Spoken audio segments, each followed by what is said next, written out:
Hello and welcome to the Kerfuffle Podcast with me, David Mintz, and him, Simon Whale. Yay! You remembered. Chief Kerfuffler. He is. That's the what it chief says on the kerfuffler. card.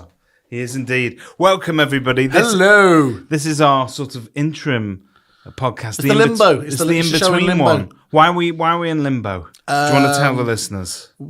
We couldn't stay away. We couldn't stay away, could we? That was the main thing. We were talking about setting up sponsors, but then we said our listeners are clamouring. People like Josh Fegan, he's not able to deliver his high level of training and consultancy without a bit of Mintz and Whale. I agree with that.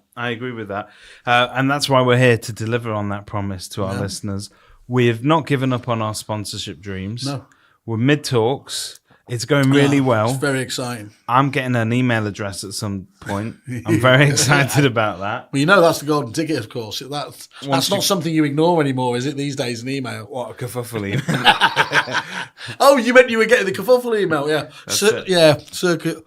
I've got to check to see if my IT fella logs in from Bangladesh. That old chestnut. Okay, let's get stuck into a bit of industry news. And of course, I think the biggest bit of news that everybody's talking about is the countrywide LSL merger. Yeah. What's your... So this is quite, but for anyone that's, and we do realise we have a few listeners that aren't estate agents. Well, hi, Mum. Yeah. First of all, that's absolutely batshit mental. But then secondly, we should probably put a frame of context. So LSL and Countrywide are the two largest corporates in the industry. I'm sure Connells would give me a bit of a slap, but they are the two big players. They have both, I think it's fair to say, had a toughish time in the marketplace with the onset of the online agents and losing branch networks to a large degree. And so it's been touted, and it was in fact, I think announced today, wasn't it, by that they were in conversations, talks. And I think it's roughly worth about 500 million quid, they reckon.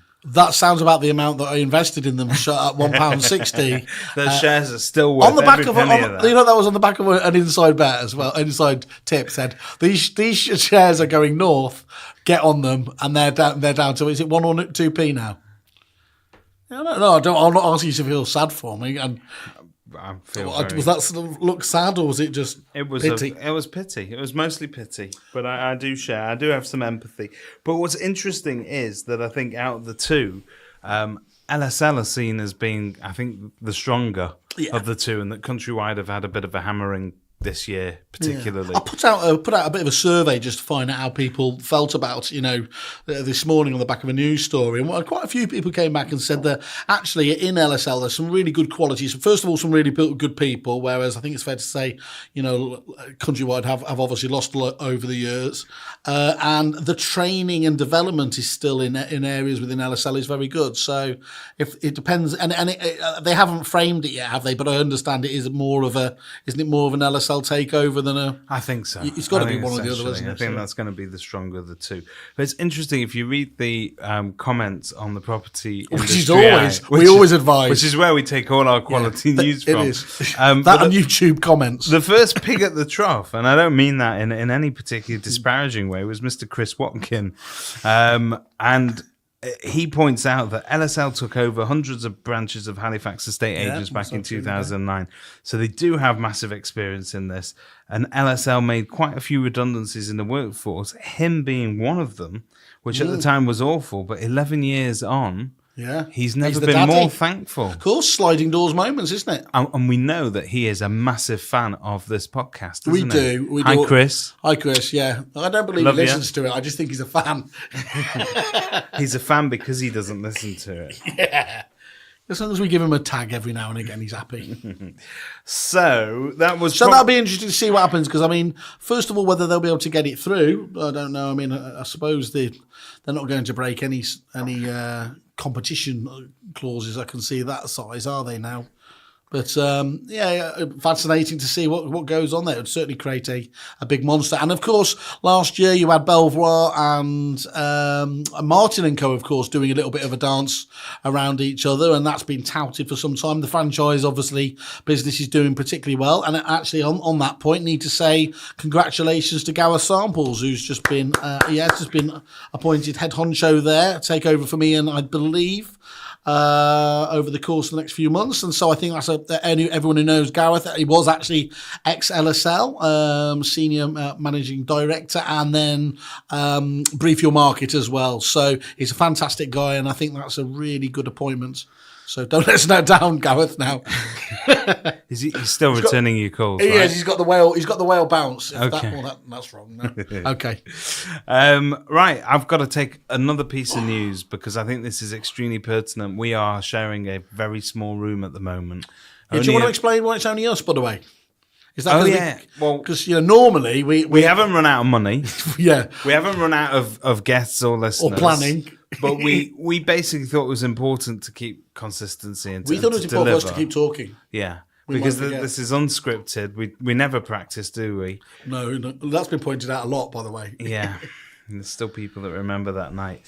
But 400 property conference delegates warned over coronavirus risk, which is I'm sharing a very small room with you and this wonderful sound engineer. Now, to be fair, who doesn't deserve any of it. No. And to be fair, you knew about it. He had no idea. Yeah, this was fun. Have you actually got the statement there that they sent out? No, I didn't get it. But basically, the headline read that those attending last week's Guild event in central London were exposed to the risk after a delegate to a previous gathering at the venue became the confirmed case of the coronavirus. Yeah. So how have you been feeling? I'm absolutely perky, but I've got so much inside me. Coronavirus is going to have to fight to get in there. So all the other ones keep me in balance, really. Look, I saw those guys cleaning up in there. I'm pretty confident they did a good job wiping the walls and things like that. But it's a massive concern. I mean, the markets are down today.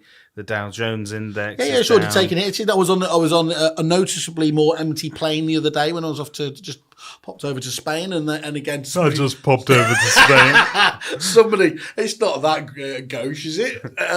And somebody sneezed, and of course it was pandemonium. So not going to be many people at MIPIM this year, Simon, are there? You know, I've never done MIPIM. Why not? It always conflicts with the Champions League semis or something, but I don't like boats. That's the other main thing, isn't it? I get seasick on any form. That's why they kicked you out of Duran Duran as well. Refused to get on a boat for any of the videos. I'm like a boating Mr. T. You are the boating Mr. T. Right. In other news, Purple Bricks again. You're obsessed. What is it with you agents? Well, because, they like to Look at talk my purple about lens. it. So we like to talk about it. But this time it's good news about Purple Bricks. They're running out of cash. And you do think that's a genuinely good thing, is it? If they literally went... No, do you know what? All those lovely people, ex-colleagues... Do you know what? I never sort of... take comfort from other people's downfall. Never, ever. Like, you know me long enough. I was in Wetherspoons last week, and you pointed out a person. you were tough on her. Well, shouldn't have worn denim. But I think the idea is that they've been overexposed in the US and Oz. So I think they've tried to overexpand. Yeah. Do you think that's the reason why it's come back to hit them in the UK, though, or do you think that was inevitably going to happen anyway? I think there's two things that have happened. It's a bit of a feedback loop as well, because eventually the longer you've been in service, you then live and die by that service. So in the first year, you can say you're amazing, but if you haven't got any sort of market research or evidence or customers out there that are saying, actually, Simon was brilliant, he wasn't brilliant, this is what he delivered on, this is what he failed to deliver on, then that's not really going to get out. But by now, I think, we're sort of 3 or 4 years into this sort of Purple Bricks thing, and I think that enough people know the level of service they're actually getting. Yeah. Now, there are still people that are going to chase that cheap service. They get what they pay for. But I think there's obviously lots of different things going on. But what's the specifics around that? Have they actually spoke about how much cash they've got? I mean, they'll be able to raise shitloads more, but it'd be interesting to see what they're... This is something that was reported by the negotiator, and as you know, I like to prep for these shows, so I only print out the headlines, so I can only go as far as that. But apparently... No, that's all our listeners have. We improved. Attention span, 2 minutes tops. Apparently, Andrew Stanton did some analysis. Purple Bricks CEO Vic Darby replies to that. And I think he's saying that the withdrawal from the US and Oz will actually give them that stability and profitability again. So I'll tell you what's quite interesting on the previous two stories there, though, is the Guild were very, very, the bit that I did make it in once I surfaced for my conference calls, which I do quite late. Yes. And the Guild were talking about now with their members that they were hoping to take a 10% stake in the marketplace, which is far more punchy, isn't it? Than definitely. And dare I say, probably achievable as well, given the quality of some of those agents. Well, you're going to see a real push for that in the next sort of 6 months to a year, where they're going to be pushing to sort of grow that as much as they can. So that's interesting. So you're talking about them in what was called the traditional market. We had, obviously, the SDL team on last time, and they were talking about auctions, topping out at about 8% there, and the second wave, as we keep talking about, of online agents, you would expect to bounce back. There's a lot of variety in there, isn't there, in terms of whatever flavour you want to go for in a estate agency? You've got absolutely everything out there at the moment, and they're all. But you see where I'm coming from. A lot of people keep talking about this huge disruption that's going to hit, and we're waiting for AI to get rid of all estate agents, and I dare I say, I think they're underestimating how much actually agents are very agile, not least, and I mean this more in a sort of cockroachy sense, when the recession happens and thousands of agents literally, go out of business. It doesn't take, more than 6 months of good business, on the other side of that. Yeah. And those agents fall back in, don't they? And they're very robust in terms of being able to grow again. And I think that was probably the message that was being peddled by, initially there's this panic and fear that we need to sort of either water down what we're doing, dumb it down, take it to the, really race it to the bottom in competition with these guys. But I think if you speak to people like Chris Watkins, or you've been Stephen Brown, even from a rival podcast, they were always saying... They're still going. They are still going. I think they're episode... Up against it now, though, aren't they? Now we're taking their viewers. Episode 59. They wish they could do this. Yeah. They wish. Oh my God. This is natural flow. I know. You've knocked me off my perch now. But basically, what they were preaching was, look, if you up your service levels, you will ride this out and you'll come out the other side of it with slightly better fees than you were going to be getting previously, and I think that is true for most of us. So John Hanford, who's a fantastic agent, was co-MD with Sean Newman, obviously at Newman's fantastic agency down in Rugby, and he now looks after some of the Fine and Country offices. And he was talking at the Fine and Country conference on the Friday, and he was giving one of those top 20 tips and everything else. And he was ramming home more than ever in terms of stay true to your fees and everything else there. He would much rather work on half as many, obviously, listings at the right price to get the right result there. And I think, we've heard a lot of people, almost trainers, say it, and people nod their heads, but I don't think they really had the belief now. I think that people are really starting to see that does work as a model. Yeah, I think so. And I think, again, there's been enough time now that we can actually tell where those online models are going to, and there's some people. Well, they're going up, aren't they? They've got to go north. They've got to go north in terms of service. Well, you're saying we're going to see another wave, so the whale wave, the whale wave 2.0. Right, we must stress we do not offer legal advice, ad hoc or otherwise, on this show. But we could. There is another story. If there was enough demand. There's another story that has taken. So we reported a few weeks ago, didn't we? On there was this anti-competition cartel that was busted. Yeah. And the good boys who reported it, they didn't get fined as heavily as the others. They get let off. There's a bit of leniency there. I think that's the way in the world, though, isn't it? That's what you're encouraged to do in Choky. Okay, well, it gets even better. There's an update. I can up the ante there. So this is a great one. Are we going to have a legal sort of bit on a show? Yeah, where we teach people how they can break the law and get away with it. Brilliant. So this is it. Well, this is... other than taxes? Hey, Ros Renshaw said it, not me, okay? But basically, the police have confirmed that they did not have the resources to investigate fraud allegations against an agent. But basically, this agent had taken something like £277,000 worth of money. And a lot of these were deposits which were eventually paid back. But out of it, he used it to pay for luxury holidays and his stag weekend. It must have been the most amazing. I stag hope you're not weekend talking ever. about this in any sense justifying the sheer evil around obviously what was done. Well, there. you know, you'd like to think that behind every major crime there is a decent, substantiated motivation. You do now get me thinking though about that. Must have been an amazing. Come on, the best weekend ever. Yeah. But 4-dayer. But it is outrageous that the business owner, Stephen Laycock. Yeah. Shit, you named it.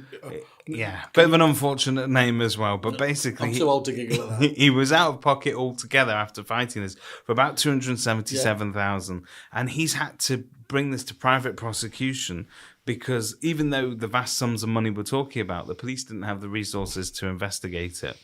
So I think as long as you get in there early and confess, and you steal enough to make it worthwhile. There's a sweet zone. Look, so on the show, we will be producing the Venn diagram, which is the perfect crime to achieve. Is that right? Yeah. Yeah. I think so. If we can make that as wide as possible. Look, okay. No, I was going to promise not to be political. So how long have they had in power now? They've been chucking more and more resources. Well, you can't blame this on the Tories. Well, to be fair, there's lots of crimes now that aren't really being investigated. I mean, on a much more serious level, dare I say it, they're talking about rape crimes being almost a point blank now, not getting searched unless it's the easiest sort of prosecution. Tax crimes as well, obviously, aren't they? They're getting, unless they are, if they're too complicated, they're not getting tax crimes. What do you mean by that? Are the people that don't pay the right amount of tax? Don't start me off on that. I can't believe that for a second. As a champagne socialist, I felt duty bound to do it, but I didn't feel happy. You felt compelled to pay your share and mine, and yours, very generous of yours. Okay, but this along the same lines then, okay, this is a great story from the Nationals, cool. Which I picked up on this weekend. Because we won't be bound by a single industry. Yeah, forget it. We've gone mainstream, my friend. John Lewis salesman, because that's where he was originally, lied his way to a £1 million job running schools. So basically a businessman tricked the government into believing he was qualified to run state schools and cost the taxpayer almost £1 million to damage the education of thousands of children. A tribunal has revealed Johnson Kane, 67, claimed to be high up in John Lewis, had been put on the board of British Airports Authority by government before it was privatised and run a venture capital bank when he co-founded the Education Fellowship Trust in 2012. In fact, he had only worked on the sales floor at John Lewis store, and he lied about his qualifications to get a job with the BAA. He was never on the board, but he did work for 18 months as a commercial services director. As chief executive of the trust, Mr. Kane had a salary of about $160,000 for 6 years to run schools in Northamptonshire, Berkshire, and Wiltshire. By the time the trust had closed, it had 5 failing schools, in which 2 were millions of pounds of deficit. I think if that, to me, the reason I like that kind of story is that I live in a day, in this world, you can't get away with anything anymore. But there are people like this genius here who managed to lie his way to an amazing job. Do we know who was in government that authorised it? Who was the one who did the boats? Well, what was it? It was the absolute. Let's have a look. Who are they blaming in this article? But it just goes to show that as long as you turn up to the interview and smile, nobody actually checks the 67, CV. Good age as well, isn't it? Austere sort of, I can imagine that. John Mills, a former personnel director for BAA, told the tribunal that the agency had found inconsistencies in Mr. Kane's claims. The lies included naming a secondary school he had not attended and falsely claiming educational exam results. So basically, whoa, what are you talking about here? There's nothing wrong with that. He blagged it. I've got BSc on my LinkedIn for bronze swimming certificate. Yeah, it's not.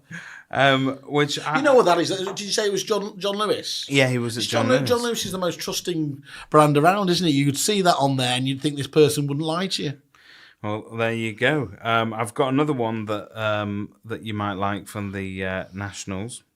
Of all the chicken bars in all of Kentucky, an armed robber chose the one in which a pair of recently married off-duty police officers were enjoying a night out.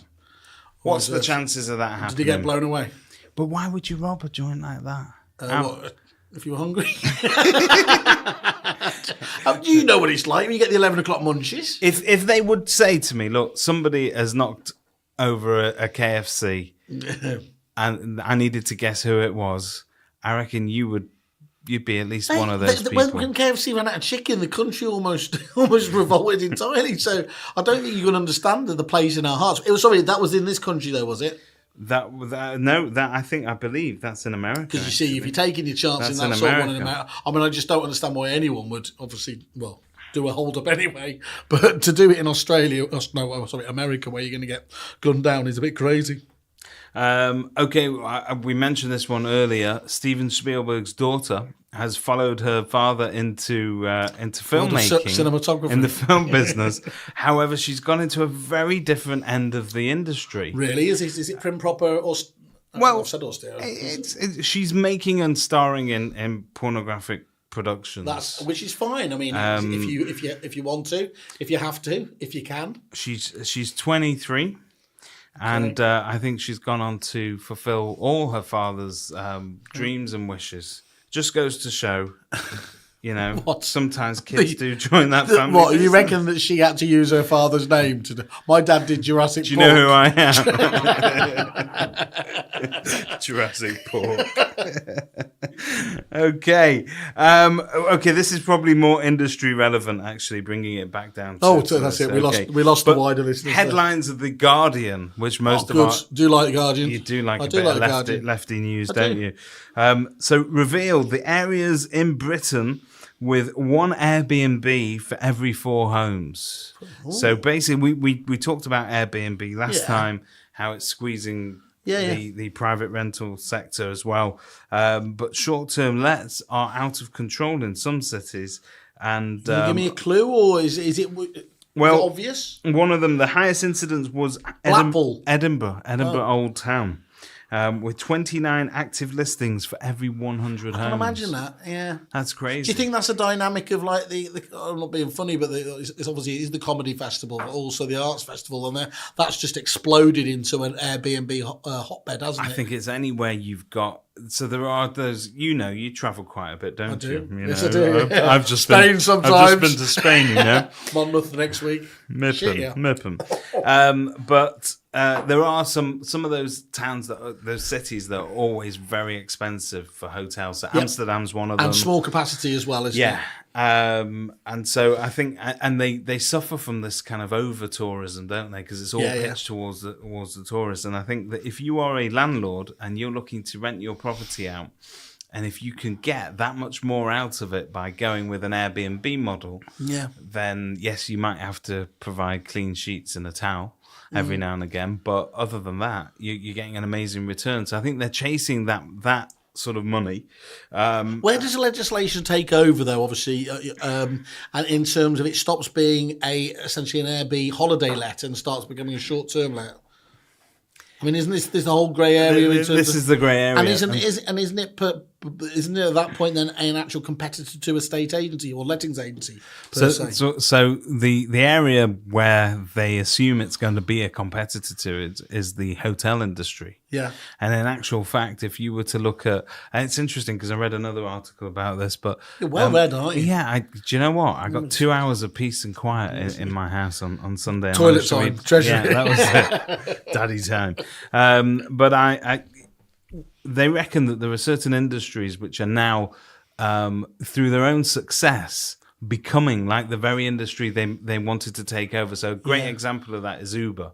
So Uber started off with fairly cheap tariffs, and they were in opposition to taxi companies, traditional, where you call up and they would, you book a cab. They've become the thing they hated almost. So now they've gone full circle. They're now saying that they're going to start offering this service where you can call up, order a cab, and the drivers can actually set the tariff themselves, which is outside of. I think they managed to do that, dare I say it, because they they do in many of those industries, they have fractured the industry so crazily it leaves an opportunity. And what I'm talking about there, obviously, black cabs have been just appalling in terms of service, but the airlines, haven't they? Where we were talking about Ryanair did that so well that it literally broke the likes of British Airways. They just didn't know what it was anymore. But that then did allow Ryanair or some of the other airlines to step into that space. But you take that a little bit further, so you've got companies like Netflix, which offered a selection of TV shows, and they were in direct competition with the TV networks that were actually paying to produce content. And what are Netflix doing now?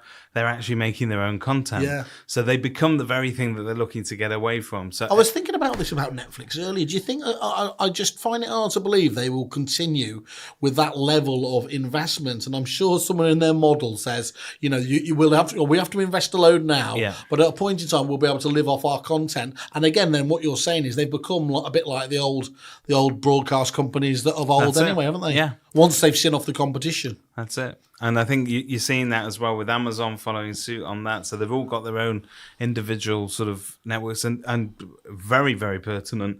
Boris is trying to do away with the BBC in terms of it being funded by the taxpayer.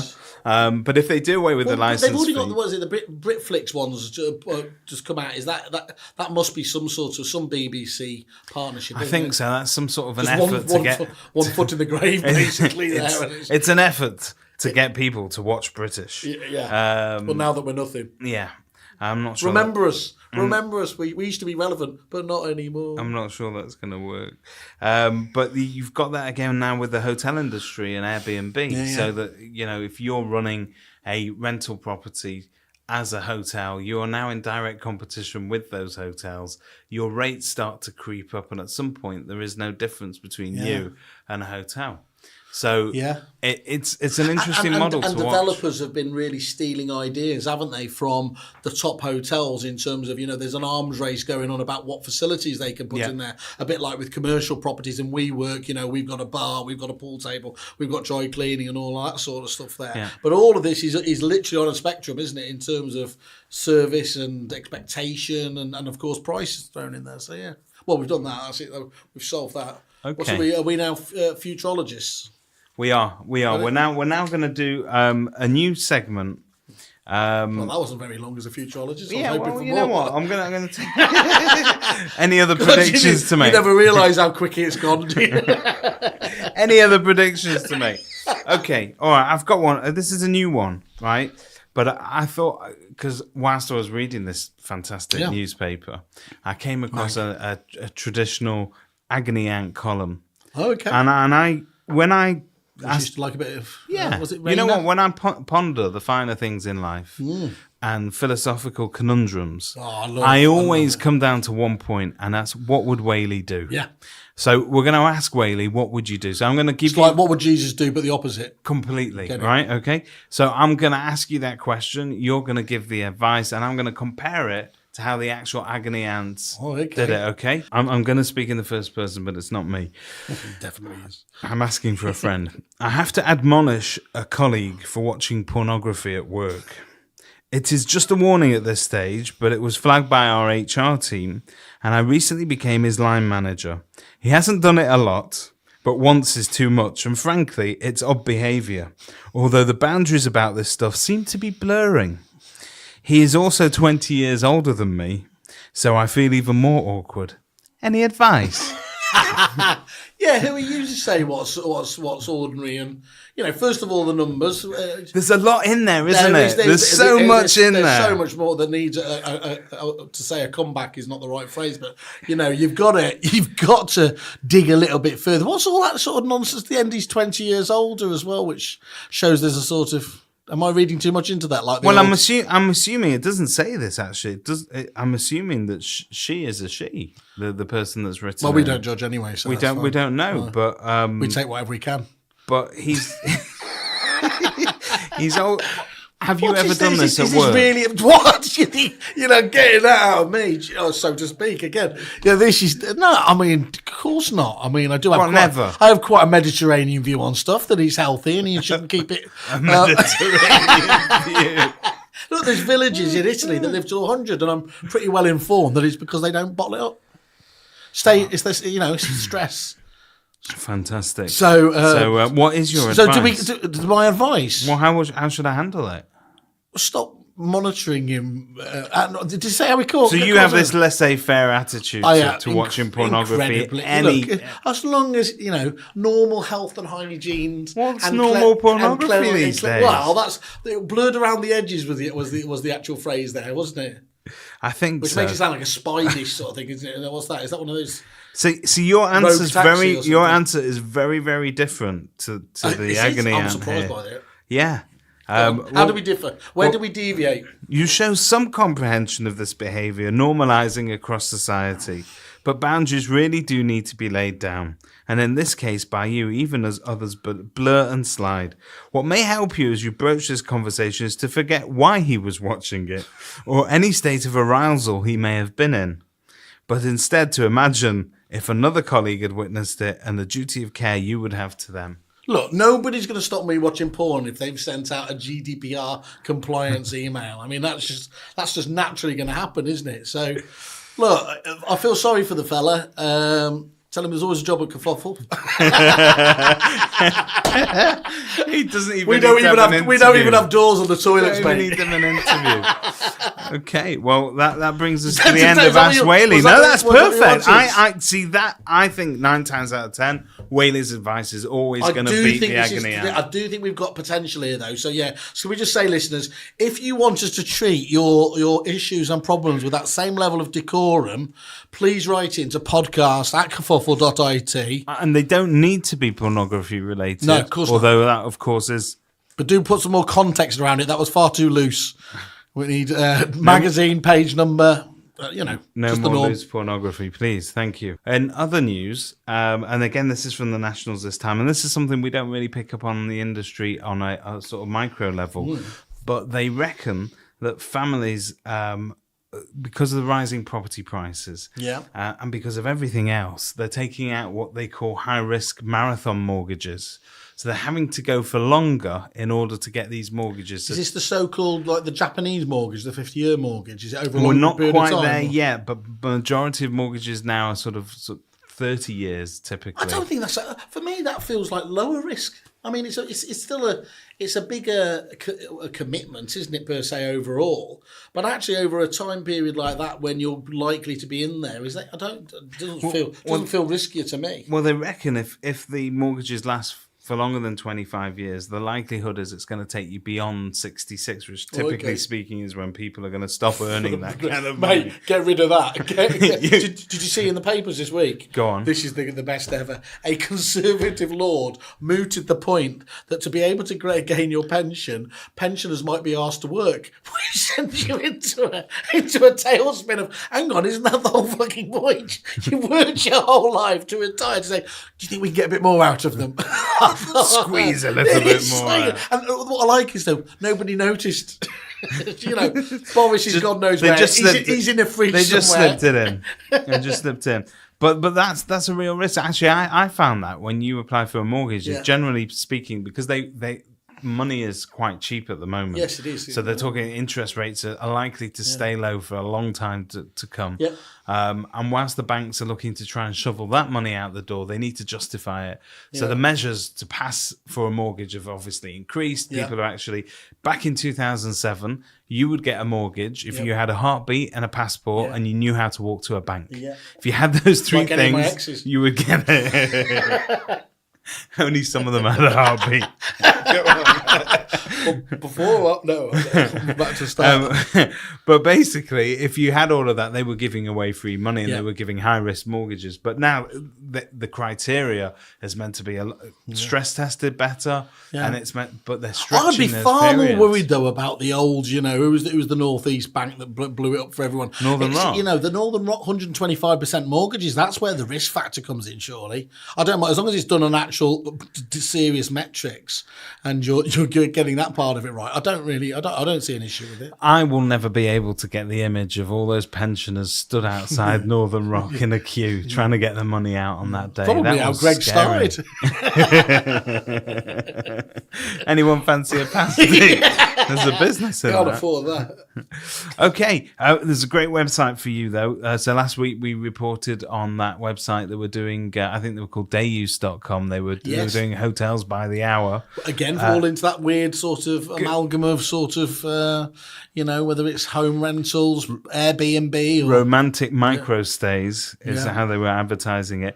But now a direct action group called the London Loo Codes hope to make for customers only sign obsolete in most restaurants and hotels and establishments, because they're now putting codes on the toilets in order to get in. I genuinely, it is one of the things that drives me to the point of apoplexy. Well, then this is for you. Basically, for a small amount, you can sign up and get all the codes to all the toilets in all the places. You can essentially be Neo of the all the shitters in London. This is what you were looking for. You will be. This is the Matrix. Yeah. This is what you were looking for. Yeah, I didn't really want to wake up for this. No, well, yeah, take the red pill. Okay, you get on take that. the green pill. Yeah. Right. We are very much aware that when we are talking to our lovely audience, we generally are speaking to Andy Overman, because he listens to every single one of these. Just with his hands just shaking like that. Stephen Brown. How do they do it so naturally and brilliantly? Luke Sinclair's so nice that you can't ever take umbrage with Luke. He's a good guy. He's a good guy. But there are a lot of people out there that we've still not managed to reach them. We are almost like, it is a bit of a religious calling for us. We want to bring them into the fold. Right. And how do the Christians do that? You'd have to ask one, of course, so I'm not falling for that. So, well, let's get your mum on the phone right now. Let's do that right now. Don't turn it on that now. That's my weakness. That every time I say let's get Elaine Whale on the phone, he loses colour. He loses colour because he knows it would be like calling a live rambling version of the Daily Mail on Lambrini. That's what it would be. Who knows what would go on? That's what it would be. No, but seriously, the sort of audience that we want to reach, we're talking about branch managers, aren't we? Well, of course, we want to reach everyone because we're hungry whores and we want to do that. But definitely, I think we'd love to hear from branch managers in particular, because we want to obviously, ostensibly we cover a lot of supply side issues, and branch managers by definition have to handle a lot of those. We look at training and development, and we'd like to think that those branch managers are keen on that element there. And so we'd really like to hear from some of the branch managers out there, given that we have had quite an eclectic show to date. We've got some amazing top fans, though. Do you know? Yes. There is. You've stalked a few of them back, haven't you? We do, and I need to... Can I just advise everyone there to check your Facebook profiles? We need to... I leave no trace when I stalk online. That's the worst bit. You're like Polonium. Tell you. Okay, I leave absolutely no trace. But I'm going to name just a few of them. So obviously one of them is an international athlete, and you're actually sponsoring her. Amy Hansen. Oh, yes, and she's got kerfuffle gear, wasn't she? I know that when I said international athlete, it didn't register at first because it was Wales. Wales isn't a real nation, though. Wales is a place. Municipality? They would vote for devolution if they could do, but we won't. They'd vote to be under the heel. That's what they did do, wouldn't it? No, do you want independence? No, we're fine, mate. Okay, well, we've just alienated all of those 200 Welsh listeners that we had. That's okay. But I'll get them back. We'll do it for Dom. There's Amy. Do you know who's getting better? No, Amy, yes, Amy Hansen, wonderful Amy Hansen. There is Tom McGee. Tom McGee, yes, although his spiteful comments on the feedback thing made me cry. I think he just tries to keep you on your toes. He's good. I like him. Okay. And another lefty, which is great. Is he a lefty? He's lefty. But he's an intelligent lefty, not like me who just rants. Hello, Tom. There's an Abigail Gray who I actually listened to her podcast. She does one called the Wembley Property Market podcast. Oh, okay. It's not quite as eclectic as ours. Yeah. It's slightly more professional. But have a go. How long is it though? You know my attention span. It was 6 minutes. That was the great thing I listened to on the way to work. Yeah. That goes back to that twice hotel if thing. you That's get how stuck long in. You need the room for. I could do a lot in 6 minutes in a hotel room. You could. Moving on from there, we also have Rachel Patterson.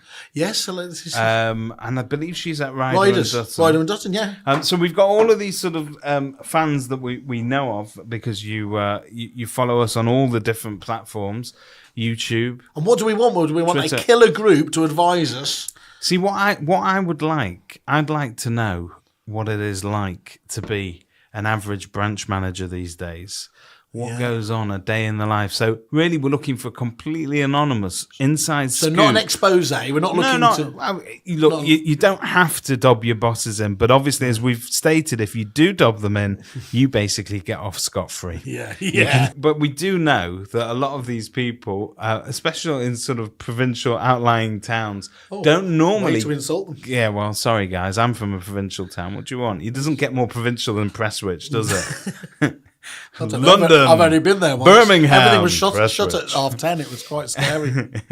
But basically, we don't get to see them at conferences. No, we don't, because their owners, their selfish owners are all there, aren't they? Working off their backs. Either the owners are there, or they don't believe that it's worth investing in this. So we're going to give a rare opportunity to glimpse into how the other half live at these award ceremonies. Does that mean we've got to invite them along? I think that's what we want to do. Like that, yeah. So anybody that sends in an email to podcast@kerfuffle.it.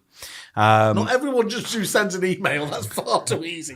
There's got to be some sort of. I was getting to what they had to do, but basically in the subject line, if you put branch special, we'll know who you are. But basically, you'll be able to participate in our. I suppose an ad hoc weekly survey of where they're up to, what they're doing, what the market's doing, and the reality of it, rather than it's amazing. Yeah, so we can actually give sort of, and it'll be completely anonymous, and as Kerfuffle members, uniquely, you will get to beta test some of the most fantastic innovations within the industry. We want your feedback from it. We will use you as merch, of course. Guinea pigs. I've got some great merch coming. And you get to have a night out with Mintz and Whale, which, can I tell you, I've not recovered from the last one. That was good after the last one. That was fantastic. That's fantastic. So the Mugabe presidential suite at Hilton Deansgate. I would love to know exactly which presidents, other than Mugabe, have stayed in that suite. Yeah, not quite the northern powerhouse we were led to believe. No, it did have one working toilet out of the three, which was impressive. So get on that, write in. We'd like to hear from you, and we'd like to sort of grow our listenership as much as possible. There are no excuses. If you are visually stimulated, you get to look at this on YouTube. If you are, I think the word is orally. I always say hourly. Hourly stimulated. Then you can download us on every any medium. sort of arousal we will cater for. Great, that's fantastic. Is there anything else? Oh, hang on, there's a few things coming up. What's happening? There's Do It For Dom. We've got to save the date. Now, that's it. Have we got the date? Well, I will get the date whilst you're buying time by telling us why you, Susanna, and Dom have been recently pictured wandering around in the dark. People think we're going caving, which of course would be the most ludicrous thing ever, considering I'm scared of the dark.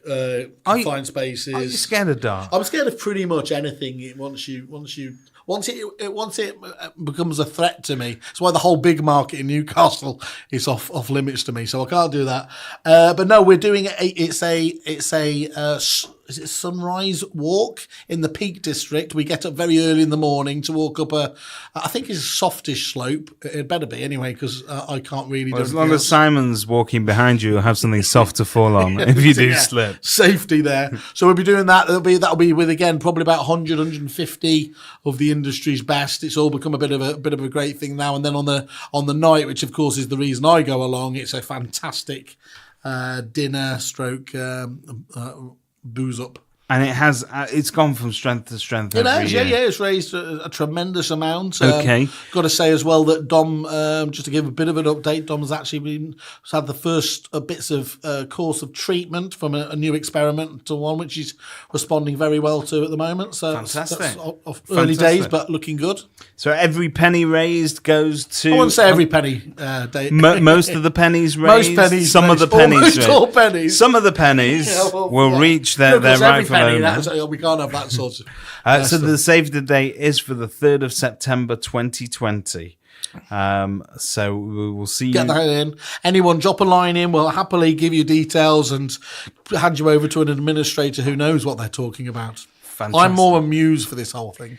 And upcoming conferences, where are we going to see you? You were at the Guild, you were at Fine and Country. This is also, so yeah, Fine and Country, that's finished. And we got Property Mark National Association of Estate Agents. Ooh, there used to in be London something. this week, where I'm speaking for.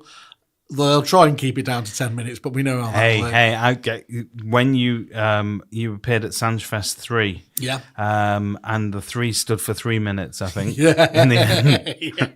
Yeah, even though I was main sponsor, I don't know how that quite works. Yeah, well, there's value for money. But what's really good about this, so first of all, we're seeing anyone who's been to the Esther's fantastic event in his own right in May. We're going, as you do at kind of at weddings, we're going with Simon and Sarah this Wednesday to do the cocktail tasting, trying to create a kerfuffle cocktail. Fantastic. It's going to be pink, I presume. Bit of a hypnol, no hangover in the morning. Couldn't be any better, could it? I'm so looking forward to that. Only on the VIP tables, though. That's the thing. You know what? I might get looking at one of the VIP tables one day. Yeah. Dream on, really won't. jog on, man. So yeah, really good. That's all. And then actually, I will just keep you up to it. I'm doing the Ollie Reed pub crawl. I don't know how I'm got to get a charity angle on this. Wow. So Ollie Reed was famous for going on these. He was my hero. So Thursday night we've got 10 of the best going around these old pub stomps in around Fulham as well. So do not expect to hear from me on Friday morning. Not that you ever do. Okay, well, no. Very, very rarely take my first call, that's for sure. So people let us know if you like these ad hoc limbo episodes. I love this episode. Right, one last thing. Yeah. If we were professionals and if Stephen Brown was here, he'd be asking you for your takeaways. What are your 3 best takeaways from the Fine and Country thing that you went to? What's it?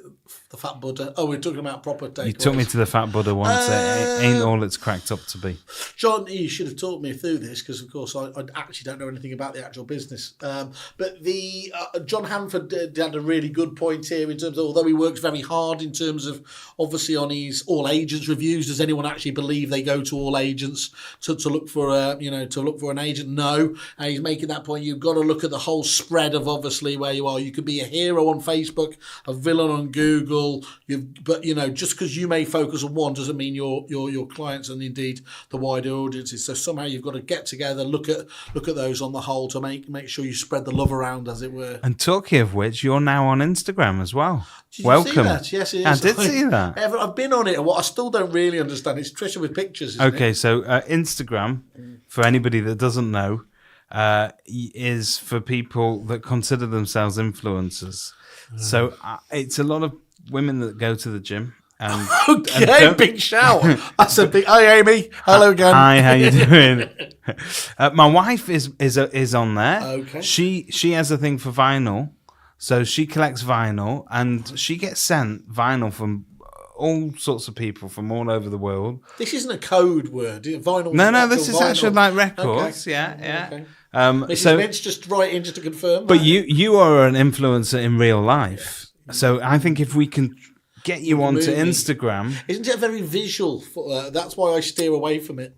It is. Now, if you can wear very tight-fitting activewear, what about activewear? Look, I've got my. I'll give you an update next week, but I have got my. I always call them travelators, but they're not. Are they? What they call treadmill. My treadmill has just been delivered. Whoa! So that is. I'm tremendously excited. That is very 1980s. A treadmill. It is. So buy coffee and. Not. You're not going for a Peloton. No. The idea of sweating and seeing some Americans shout, "Be all the best you can be." No, I'm not having that. So you're going to get up every morning, 5 a.m. on the treadmill. I'm going to make my neighbours cry. Yeah. So it's in my little office thing now. I had to put it there because they couldn't get it downstairs. Because again, I don't know. I can't work measurements. Was this one of the 3, by the way? Or was it the would you do us a video on so there, that we can post it on all our social media streams of you trying out this treadmill, and then we'll revisit your progress every week. We'll weigh you in. No, we'll weigh you. We'll weigh you. Fine, we're not going to weigh you in. Yeah, wonderful, yeah. Well, on that note, thank you for joining us in our interim episode, and we will see you in new premises. We're moving, aren't we? We are. We're very excited about that. It's near Better Pubs. Was it Pie and Ale? The Pie and Ale bar? Brilliant. So, an we'll iconic be giving building. you feedback on that. And we're going to be And, moving of course, one other thing is, because we're too lazy to reach out, if anyone would like to come on the podcast, please come and arrange with us through your own diary when you'd like to. But we've got some great guests coming up, and we will speak to you soon. Cheers all. Love you all. Bye-bye. Bye-bye. Everyone's kerfuffling.